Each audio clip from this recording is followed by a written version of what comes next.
अखिलेश यादव जी रथ यात्रा लेके निकले थे। हजारों किलोमीटर की यात्रा उन्होंने उत्तर प्रदेश में करके और समाजवादी पार्टी की प्रचंड बहुमत से सरकार बनवाई थी। संघर्ष का दूसरा नाम अखिलेश यादव जी है।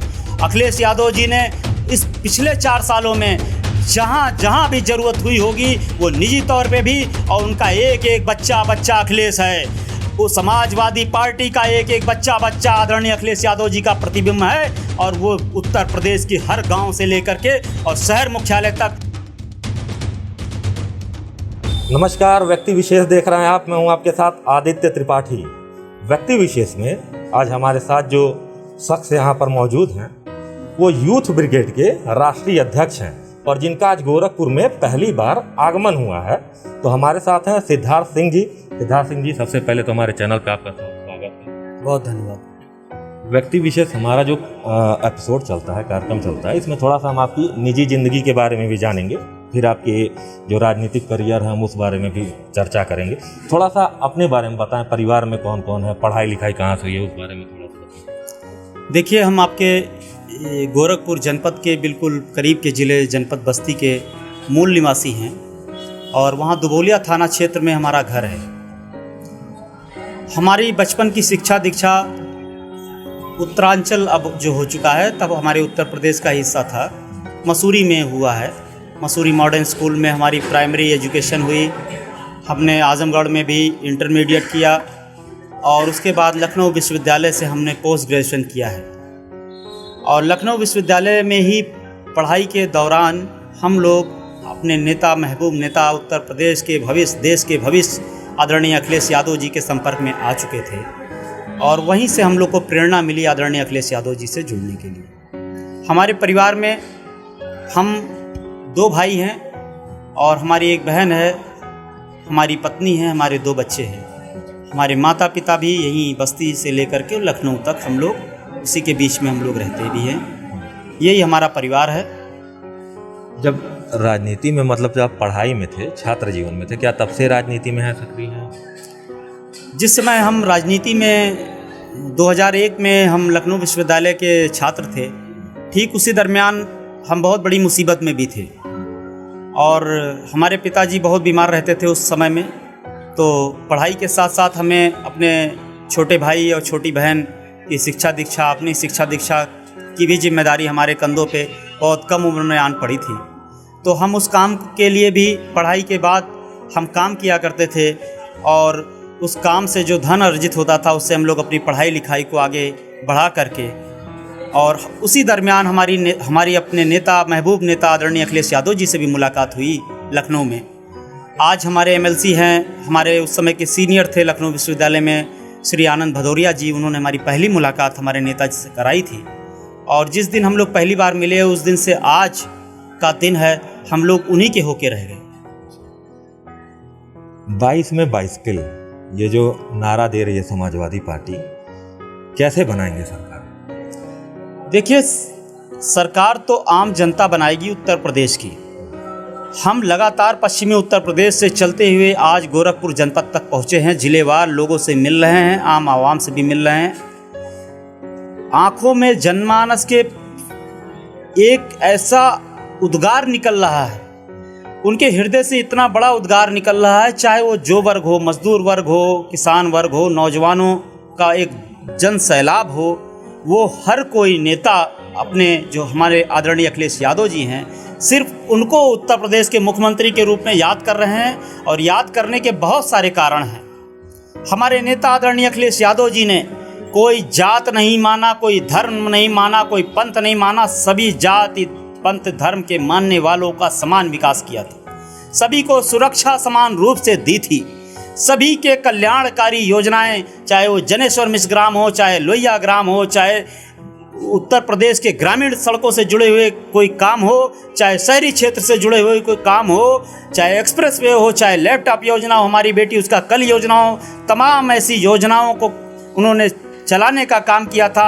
हम 55 लाख परिवार को मिलने वाली समाजवादी पेंशन योजना को भी आज आपसे बताना चाहते हैं कि 55 लाख परिवार के हमारी माताओं बहनों के खातों में सीधे 500-500 रुपये जा रहे थे, जो हमारी सरकार बनती तो 1000 रुपये देने का मैनिफेस्टो में हमारी सरकार ने वादा किया था। हम पूछना चाहते हैं आज के मौजूदा मुख्यमंत्री जी से, उनके गृह जनपद में भी हैं, आप 55 लाख परिवारों को मिलने वाली समाजवादी पेंशन योजना का रुपया कहाँ लेके जा रहे हो? आप हमारे आम गरीब जनमानस माताओं बहनों को पहले आप हिसाब किताब दो, अन्यथा ये आम जनमानस आपको गोरखपुर में भी जमानत जब्त कराएंगे। आप लोहिया ग्राम का पैसा कहाँ लेकर के जा रहे हो? आपने उस योजना को भी समाप्त करने का काम किया है जो गांव के विकास से जुड़ा था। आप दूसरी कोई योजना चला देते, नाम लोहिया जी का आपको नहीं पसंद है, आपको उनसे जलन है, आप वो नाम बदल देते। आप जनेश्वर मिश्र ग्राम का नाम आप बदल देते। आपको मान लीजिए उनसे बैर है कोई हमारे जनेश्वर मिश्रा जी से स्वर्गीय, तो आप नाम बदल देते। लेकिन इन निरीह गरीबों ने क्या बिगाड़ा था गांव के, जो आपने उनके योजना का रुपया पता नहीं कहां बंदर बाट करवा डाला।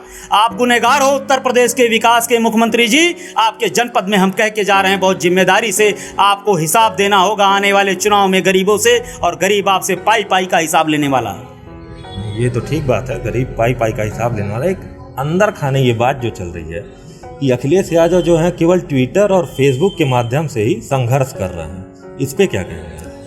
आदरणीय अखिलेश यादव संघर्ष के कोख से निकले हुए हैं। 2011 का मंजर हम आपको याद दिलाना चाहते हैं। अखिलेश यादव जी रथ यात्रा लेके निकले थे, हजारों किलोमीटर की यात्रा उन्होंने उत्तर प्रदेश में करके और समाजवादी पार्टी की प्रचंड बहुमत से सरकार बनवाई थी। संघर्ष के नाम, संघर्ष का दूसरा नाम अखिलेश यादव जी है। अखिलेश यादव जी ने इस पिछले 4 सालों में जहाँ जहाँ भी ज़रूरत हुई होगी वो निजी तौर पे भी, और उनका एक एक बच्चा बच्चा अखिलेश है, वो समाजवादी पार्टी का एक एक बच्चा बच्चा आदरणीय अखिलेश यादव जी का प्रतिबिंब है। और वो उत्तर प्रदेश की हर गांव से लेकर के और शहर मुख्यालय तक आदरणीय अखिलेश यादव जी का चित्र लेकर के सीने पे सजाए हुए उतर रहा है। अब महिलाओं के सम्मान में, बच्चों के सम्मान में हम कहना चाहते हैं, आज पूछना एक बात चाहते हैं आप साथियों के माध्यम से, यही गोरखपुर है जहां बच्चों के साथ इंसेफ्लाइटिस जैसी बीमारियों पे कितना बड़े बड़े कांड हुए। आज हम पूछना चाहते हैं हमारे उन बच्चों का क्या दोष है जो आप आंकड़ेबाजी के खेल में उसको उलझाए हुए हो। आज तो आप इतना दबाव बना चुके हो मीडिया के ऊपर जो सच्ची खबर चला रहा है। हम जिक्र करना चाहते हैं जिम्मेदारी से भारत न्यूज़ का, जिक्र करना चाहते हैं एनडीटीवी और तमाम ऐसे चैनलों का और तमाम ऐसे पत्रकार भाइयों का जिन्होंने निष्पक्ष खबर चलाई, जिन्होंने हकीकत उजागर करने का काम किया। आपने क्या किया उनके साथ? अपनी ताकत का उपयोग आप निरीह पत्रकारों पे कर रहे हो, अपनी ताकत का उपयोग आप निरीह जनमानस पे कर रहे हो, निरीह हमारे समाजवादी कार्यकर्ताओं पे कर रहे हो। आपको अपना वो दिन नहीं भूलना चाहिए हमारे मुख्यमंत्री जी, जिस दिन किसी ने आपके खिलाफ भी उसी ताकत का प्रयोग किया था और आप लोकसभा में खून के आंसू रो रहे थे। क्या आंसू रो रहे थे? ठीक है। अभी जैसे समाजवादी पार्टी के बारे में कहा जाता है कि MY फैक्टर लेकर के जो है ये हमेशा चुनाव में आगे बढ़ती है। अभी मायावती की पार्टी बसपा ने भी ब्राह्मण सम्मेलन किया है अयोध्या में। आपके पार्टी में ये भी सुगबुगाहट हो रही है, कुछ नेता, ब्राह्मण नेता खासकर अखिलेश यादव से मिले हैं, तो आप लोग भी ब्राह्मणों पे सम्मेलन कुछ करने वाले हैं इस तरीके का, या MY कॉम्बिनेशन ही लेकर के आप आगे बढ़ेंगे? समाजवादी पार्टी उत्तर प्रदेश हो देश हो, रहने वाले इस देश का एक एक नागरिक समाजवादी पार्टी का के निगाह में एक समान अपना सम्मान रखता है। और समाजवादियों ने कभी जाति धर्म मजहब पंथ में बट कर के किसी के मान और सम्मान को घटाया और बढ़ाया नहीं है। समाजवादी पार्टी ने सभी जात धर्म मजहब का समान रूप से सम्मान किया भी है और हमारे महापुरुषों ने, हमारे नेताओं ने हमको उनका सम्मान करना सिखाया भी है। और रही बात किसी सम्मेलन की किसी जात के नाम पे, तो समाजवादियों ने सदैव आम जनमानस के हित में काम किया है। ये सब काम, ये सब आडंबर तो दूसरे लोग फैलाते रहे हैं। ये हम जरूर कहेंगे कि इस उत्तर प्रदेश की सरकार ने चिन्हित करके जातियों के हिसाब से लोगों के साथ भेदभाव करने का काम किया है, उनके साथ द्वेषपूर्ण कार्रवाई करने का काम किया है। उत्तर प्रदेश की जनता ये सब बहुत करीब से देख रही है और उत्तर प्रदेश की जनता इंतजार कर रही है अपने दिन का। जिस दिन उनको दिन मिल गया वो आपका ठीक से हिसाब करने वाले हैं। तो ऐसी को लेकर के भी आपकी पार्टी जो है काफ़ी उससे खफा रहती है ओवैसी की पार्टी। OY उनसे पूछा गया, या पत्रकारों ने पूछा कि MY फैक्टर को लेकर के, तो बोले हम A to Z की बात करेंगे, लेकिन आपकी पार्टी ओवैसी को लेकर के काफ़ी खफा रहती है, इस पर क्या कहेंगे ओवैसी? हमारी पार्टी समाजवादी नीतियों पे चल करके समाजवादी पार्टी के बनाए हुए मैनिफेस्टो पे चुनाव लड़ने का काम करती है और करती रहेगी। रही बात तमाम विभिन्न हमारे ऐसे नेताओं की जो समाजवादी पार्टी को सत्ता में आने से रोकना चाहते हैं, तो हम यही कहना चाहते हैं, समाजवादी पार्टी अपने महापुरुषों के दिखाए हुए रास्ते पे चलने का काम करेगी। समाजवादी पार्टी अपने आइडियोलॉजी पे चलने का काम करेगी, अपने बनाए मैनिफेस्टो पे चलने का काम करेगी, और वो किसी से भयभीत होने वाली नहीं है। विभिन्न समय में पता नहीं किस किस तरीके के लोग आते रहे हैं, और हमारे आम जनमानस ने, उत्तर प्रदेश की जनता ने उनको उनका उचित स्थान पे पहुंचाने का काम किया है, और समाजवादियों की पूर्व में कई बार सरकारें बनवाई हैं। सर, रोजगार की आप बात करते रहते हैं कि युवाओं को रोजगार नहीं मिलता। अभी योगी सरकार ने बताया 4 साल में लगभग 4 लाख नौकरियां सरकारी दी, उस पर क्या कहेंगे? हम आपसे सिर्फ इतना अनुरोध करते हैं, और हम चाहेंगे कि आप इस इंटरव्यू के बाद एक उस पर भी रिपोर्ट तैयार करिए। हमारा सादर अनुरोध है आपके चैनल से, आपके पूरे टीम से। आदरणीय हमारे मुख्यमंत्री जी ने जितने आज तक बयान दिए, और कुछ अखबारों ने उनके बयान को प्रमुखता से छापे, आप उन सारी नौकरियों को जोड़ दीजिए और मुख्यमंत्री जी उसका हिसाब किताब दे दें नौजवानों को। हम रोजगार पे बात करना छोड़ देंगे। इन्होंने इतने रोजगार अपने भाषणों में दे दिए जितना इस उत्तर प्रदेश की जनसंख्या शायद नहीं होगी। 22 के चुनाव में क्या क्या मुद्दे होंगे आपके हिसाब से? हमारी पार्टी उस पर गंभीरता से इस समय विचार कर रही है, और हमारे पार्टी के सीनियर नेता दिन रात 22 में आने वाले हमारे जनमानस के कल्याणकारी कौन कौन सी ऐसी योजनाएं होंगी जिससे उत्तर प्रदेश के एक एक जनमानस का, जो गांव से लेकर के और महानगरों तक निवास करता है, सभी के कल्याणकारी योजनाएं, सभी के कल्याण का भविष्य उसमें छुपा हुआ होगा। और हम ये भरोसा दिलाते हैं, हमारे नेता जो फैसला लेने जा रहे हैं, वो आज तक के हिंदुस्तान में किसी भी सरकार ने उतना कल्याणकारी योजना नहीं लाई होगी जो समाजवादी इस बार के चुनाव में, सन 2022 के चुनाव में उतरने के पूर्व अपने मैनिफेस्टो में लाने जा रहे हैं। ये छोटी पार्टियों से बात चल रही है। अखिलेश यादव का भी ये बयान था कि छोटी पार्टियों से हम गठबंधन करके चुनाव लड़ेंगे। शिवपाल यादव के साथ गठबंधन एक कार्यकर्ता के तौर पे आपको क्या लगता है, होना चाहिए, क्या होना चाहिए? हमारे नेता आदरणीय अखिलेश यादव जी लगातार प्रदेश के बहुत सारे नेताओं के संपर्क में हैं, और बहुत सारे नेता भी हमारे नेता आदरणीय अखिलेश यादव जी के संपर्क बनाना भी चाहते हैं। हम एक एक समाजवादी साथी, एक एक बच्चा उत्तर प्रदेश में फैला हुआ, जो निर्णय हमारे नेता आदरणीय अखिलेश यादव ले लेंगे, उस पर हम समाजवादी उससे पूर्ण रूप से अपने आप को जोड़ते हुए ये भरोसा दिलाते हैं कि अपने नेता आदरणीय अखिलेश यादव जी के हर फैसले के साथ उत्तर प्रदेश ही नहीं, भारत देश का एक एक समाजवादी साथी उनके साथ रहेगा। आजम खां की रिहाई को लेकर के भी काफ़ी समाजवादी के कार्यकर्ता जो हैं वो लगे हुए हैं। अखिलेश यादव स्वयं भी गए थे मिलने, इस पर क्या कहेंगे? देखिए, अभी 5 दिन पूर्व ही हम भी रामपुर गए थे। आदरणीय आजम साहब के परिजनों से हमारी मुलाकात हुई है।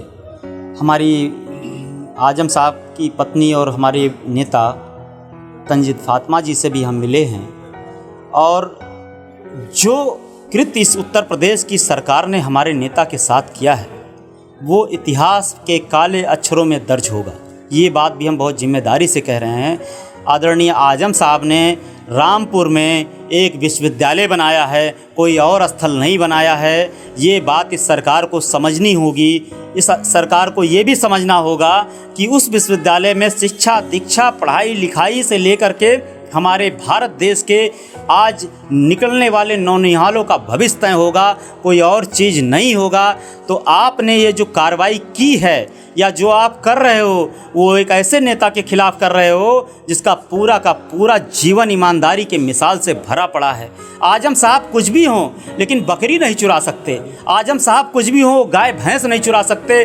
तो हम कहते हैं ईश्वर उनको सद्बुद्धि दें, उन सरकार में बैठे हुए नुमाइंदों को सद्बुद्धि दें, जिसने हमारे इतने ईमानदार नेता पे, जिसने एक विश्वविद्यालय की स्थापना की हो रामपुर में, उस पे कुठाराघात करने का काम किया हो, द्वेषपूर्ण कार्रवाई करने का कार्य किया हो। हम मांग करते हैं आपके चैनल के माध्यम से कि जो अधिकारी सरकार के दबाव में आ जा कर के आप द्वेषपूर्ण कार्रवाई कर रहे हो तो आपको भी समझना होगा कि जो कार्रवाई आप कर रहे हो यदि वो न्याय संगत नहीं होगा तो उसकी भी जवाबदेही आपकी ही बनेगी। सरकारें तो आती जाती रहती हैं, लेकिन ये जो अधिकारी हैं इनकी जिम्मेदारियां वही रहेंगी जो आज आप लिख के जाओगे। लेकिन जैसे उनको जमानत कई मुकदमे हुए हैं, उसमें एक है उनके लड़का जो है अब्दुल्ला जी, उनकी एज को लेकर के था जिससे उनकी सदस्यता भी गई थी। उस मामले में वो जेल में निरुद्ध है, उस पर क्या कहेंगे? देखिए, माननीय न्यायालय ने उस मामले में बेल दे दी है और उसी मामले में उनकी पत्नी भी थी, उनकी रिहाई भी हो चुकी है। तो माननीय न्यायालय ने यदि उनको बेल दिया है और वो अंडर ट्रायल है वो मामला, तो उस पर हम बोलना नहीं चाहते, लेकिन आपके संज्ञान में लाना चाहते हैं कि उस मामले में उनको माननीय न्यायालय ने जमानत दे दी है। जो इतनी हमें जानकारी है उसके आधार पर हम ये बात कह रहे हैं। चलते चलते आप भी कहीं से चुनाव लड़ेंगे, भविष्य की क्या योजनाएं हैं आपकी, और आप कहीं से चुनाव लड़ेंगे, कौन सी सीट होगी, इस बारे में भी कुछ बताइए। क्या होगा? हम बस्ती जनपद के मूल निवासी हैं और एक हम समाजवादी पार्टी के बहुत अदने से कार्यकर्ता हैं।